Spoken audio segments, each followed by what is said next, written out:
Hi, everybody. Welcome to the Conscious Marketer podcast. This is Richard here. Hi, Kylie. You there? Hi there.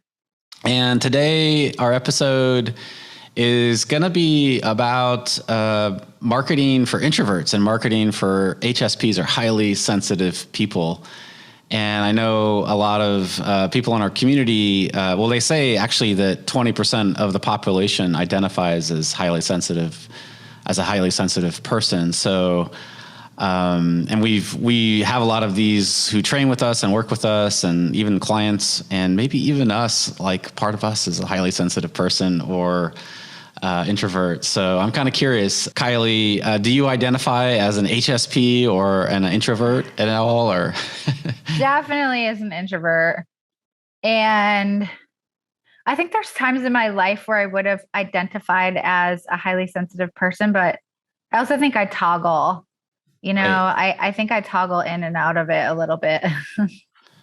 Yeah. I mean, I think for me, I think when I took the test, I was ambivert, but basically it means that I like to teach, I like to be in groups, but then after that, I kind of need my own space. And so if I'm with people all the time, then it's like quite draining for me. So for me, part of me needs to be out there teaching, doing things, helping people.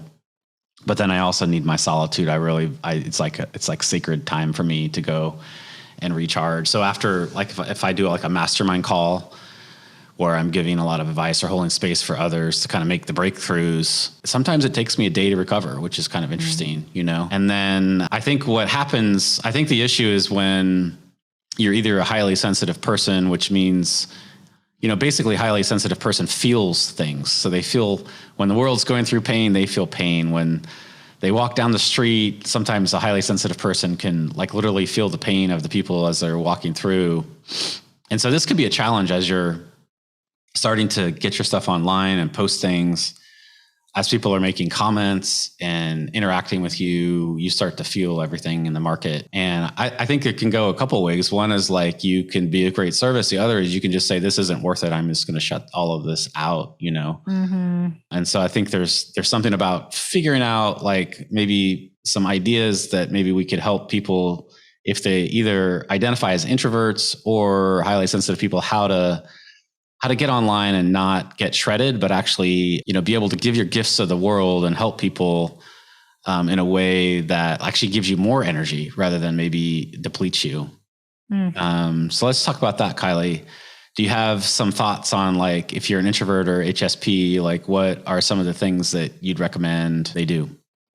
I think you mentioned a really good one, which is when you go online and you start to get the feedback or the comments. Yep. That used to be something that I just could not handle. Even if someone asked me for a refund to a course, which I've had very few over the years, I can think of maybe 5 when I was doing my own courses. And I thought to myself, like, yeah, this is just somebody, this is not a good fit for them, or they don't like it, or it's not working for them, or whatever it is. But I would like panic. And it would impact my mood for 2 days. I would be panicking. I would be angry. I would be projecting things onto them. And so whether it was comments or refunds or just feedback in general, I couldn't handle it. And over the years, what I came up with was that has nothing to do with me.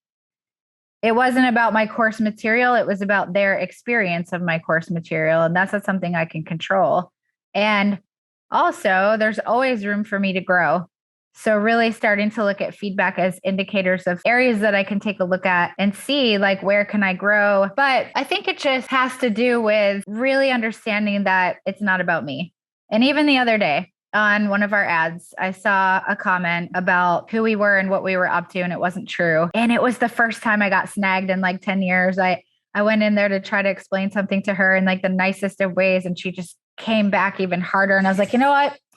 I'm not doing this. Like, this is an empty rabbit hole and I'm not going down it. So I'm not saying don't feel it, but for me personally, I had to have a perspective shift that there's always going to be people who do not like what I'm doing. My work is not for everybody, and that's okay. I don't have to take it all like so deeply in to myself.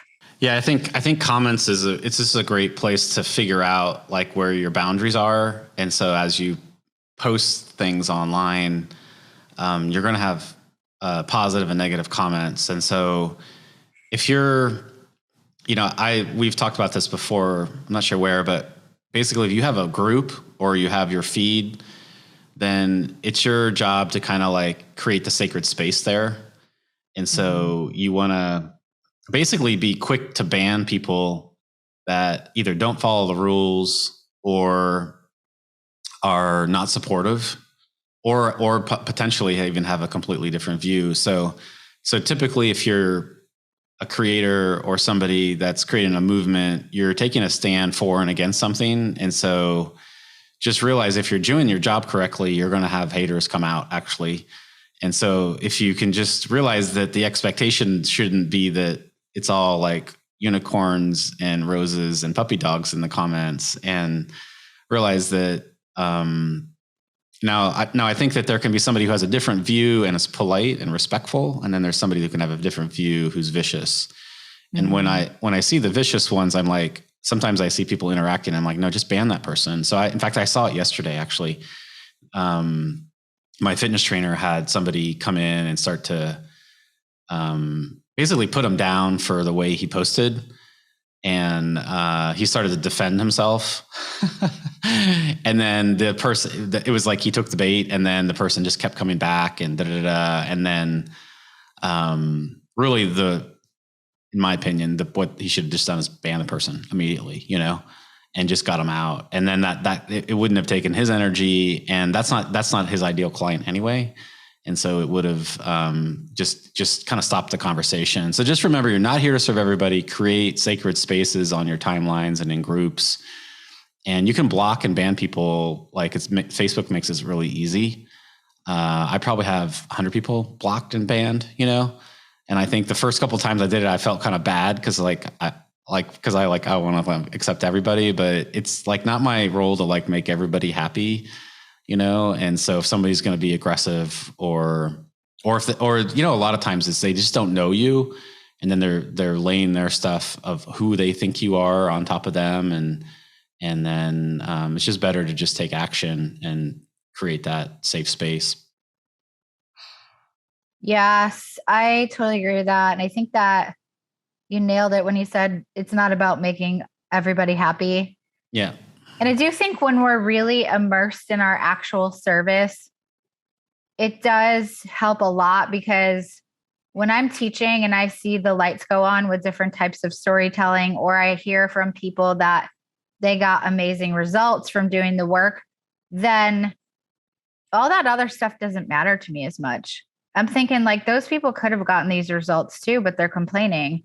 And if they're complaining about me, they're probably complaining about everybody. It's not just me, because somebody who has a real honest issue with my work can come to me and say, hey, look, like I signed up for your course, or I signed up to work with you, or I hired you as a copywriter, and here's what doesn't work for me. How can we fix that? And that's happened a lot of times in my career, where there has to be conversations about improving things. It's totally fine. But somebody who is committed to just complaining all the time and leaving negative comments everywhere is probably doing that everywhere. And guess what? They probably aren't having the best relationships or the best health. And that's not somebody that I'm willing to accept feedback from anyways. Like that's not somebody. I just saw this page. There's an Instagram account. They also have a Facebook page, and they have a very controversial opinion. And a lot of people come on there to yell at them and to just be all pissy with them. And I don't agree with that. I think their opinion it makes me sick. Like I can't stand it. But they had something good to say, which was, hey, if you came here to complain about our opinion, why don't you block us? And if you came here to actually have an open mind and learn, why don't you stay? And I was like, God, that's so good. I don't like them. I mean, as people, I don't know them, but as content creators, I take high levels of offense to their content, and they bash people that I really care about. But at the same time, that was like a good boundary. Just like, hey, if you're here to argue and fight, peace out. If you're here to contribute and learn, cool. We want to connect with you. And I was like, that's such a good attitude to have. Well, I think our job as entrepreneurs and as creators is also to protect our confidence. And so these things sometimes can lay seeds of doubt. And I posted on my Facebook feed, I think a couple of days ago, I was like you need kind of a witness that is like a smoke detector for doubt. And if somebody's posting and then you start to doubt your work, then it affects your ability to serve other people. And so you need to really protect your confidence. Now, here's the good news. If you're a highly sensitive person or you're an introvert, so highly sensitive people, you can feel other people. And what this means is as you're going into the market to serve, you can show empathy and know what other people are going through. And then you can resonate an energy field so that you can help them. And so if you're writing copy, an email, a post, you can go super deep. And so somebody that's not so sensitive, that's harder to do. And so this just comes naturally to you. So there's two sides of the sword, or I'm not sure what the right analogy is. But on one side, you need to kind of protect yourself and you feel your empath more. But on the other side, you have one of the greatest marketing abilities known. And that's you actually can feel what other people are feeling. And that's marketing. If you can help people see that you know what they're going through, and then if you actually have a solution, then this is a really good thing, not as a manipulative thing, just as a real life. This is how we're going to connect as human beings, whether it be through a story or sharing what you went through or what somebody else might be going through, and then presenting a solution. So this highly sensitive thing, I think is a huge advantage when it comes to marketing if you use it well.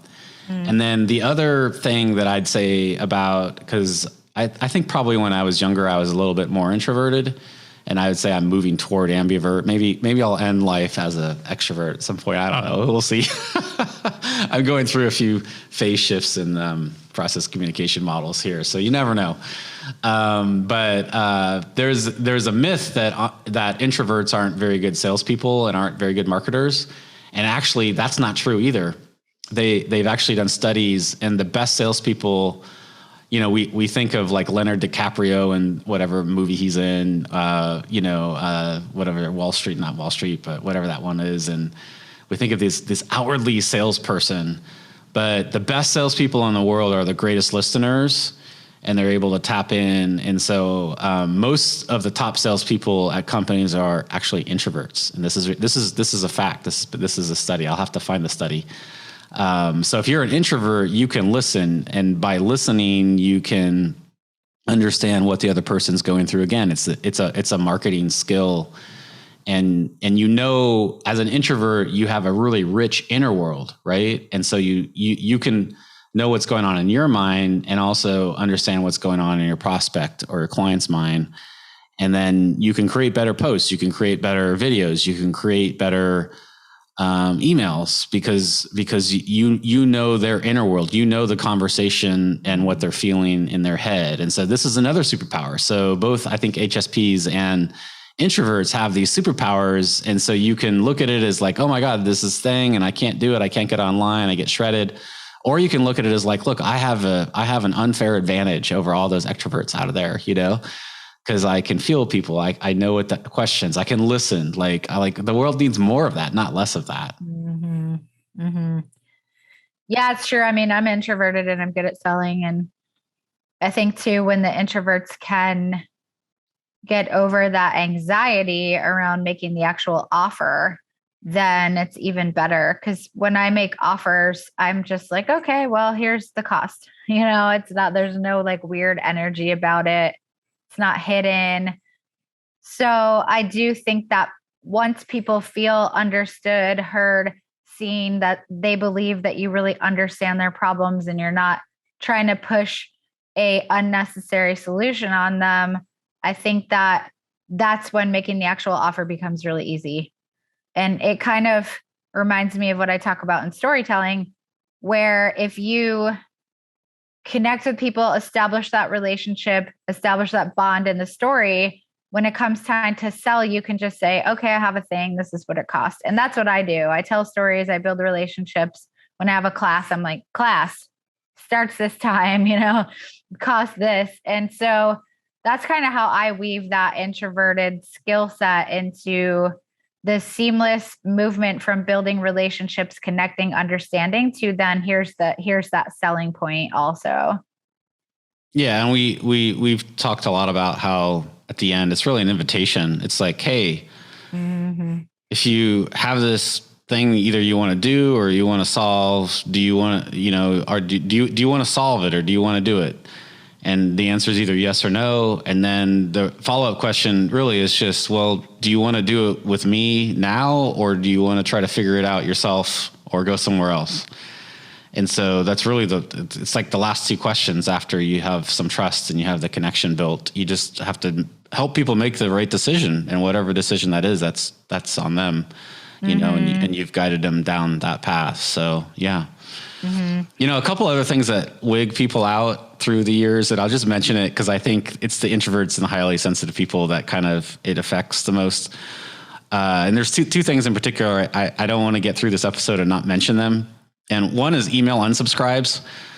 People freak out if they start to send emails and then people like unsubscribe off their list. And I used to be one of those people. I'm not really anymore now, and sometimes I'll always ask the person, well, how many people are on your list? And they'll be like, oh, there's 200, and like 4 people unsubscribed. And I'd be like, oh, and so but it's kind of like if somebody doesn't want to buy and they can't handle a couple emails a week, I always just say, look, just kind of get out of your chair and do the unsubscribe dance and send them off to the universe and bless them. And then your delivery rate goes higher, and those are the same people that would be clicking the spam button or something like that. So you literally one unsubscribes every time you send, and you want to get to the point where, say your list is 25,000, every time you send an email, you're going to have like 100 people unsubscribe or 50 people unsubscribe often. So that's okay. It's just part and parcel of the business, because as your net goes wider, you're going to bring in people who may not be completely aligned with what you're doing, or they've solved it and they've moved on or found another teacher, or they're getting off email, or they've passed away. You don't know why they've unsubscribed, So like, I guess you can't unsubscribe if you passed away, but the whole thing is like, that's kind of interesting. But maybe a family member unsubscribes. Anyway, so the point is like, you just want to let bless those people, let them go in the universe. So that's one thing. The other thing is, I think that the nature of social media and sometimes the division on people's timelines or wherever your place is, I think that for highly sensitive people and for introverts, it can be quite jarring. And in that case, what I recommend is that you don't spend time on social media. You go in kind of like on a spot by spot basis. You can create a video and upload it, or you go on, you do a live in your group. Maybe you answer a few questions, but you don't want to use social media like other people do. You don't want to be, and first of all, it's not useful anyway, how most people use social media. If you're just scrolling for an hour and clicking on videos and going down all these paths, that's a really bad use of your time anyway. Like whether you're introvert, extrovert, or just a human being, like a better use of your time is to see social media as a tool to increase your visibility in the world, to serve others, to add value before people even become clients, to share your teachings. And that doesn't require you scrolling and entering into these weird conversations, because those aren't your conversations and timelines. Or if those are appearing on your timelines, either you can unfriend somebody, you can ban the person, or you could just choose not to scroll, which is okay too. So I think having the right relationship with social media and being clear what it's for and not is a really important context to set if you're an HSP or an introvert. It's so true. And I was thinking about the same thing, that we're kind of giving these strategies of like how to handle your energy. And then it's like, some people don't even want to go on there at all. Yep. And for me personally, I don't mind social media. I don't have like an ethical dilemma with it or an irritation with it in the same way that a lot of our clients do.